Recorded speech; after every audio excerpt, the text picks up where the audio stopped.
আমার নবীজি সারাটা জীবন উম্মতের জন্য কান্না করেছে, এত কান্না করেছে আদম নবী থেকে ঈসা নবী পর্যন্ত সকল নবীর চোখের পানি যদি এক জায়গায় করা হয়, আমার নবীজি হিজরতের রাত্রিতে উম্মতির জন্য কান্না করেছে, আমার নবীর সেই দিনের কান্নার চোখের পানি বেশি হবে।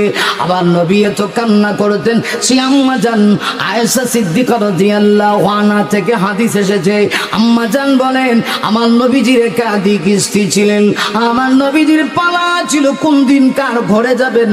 আম্মা জান বলেন আমার ঘরে রাহমাতুল লিল আলামিন যেই দিন আগমন করবেন আমি অপেক্ষমান ছিলাম। স্বামী আর স্ত্রীর ভিতরে কত মিল, কত ভালোবাসা। আরে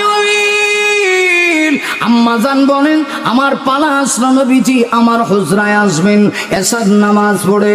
আম্মা জান বলেন আমার নবীজির আদর্শটা এত সুন্দর ছিল, চরিত্রটা এত সুন্দর ছিল, আমি চাইলেও নবীকে আগে সালাম দিদি পারতাম না, অপেক্ষমান ছিলাম কখন এশার নামাজ পড়ে রাহমাতুল লিল আলামিন আমার হুজরায় আগমন করবেন।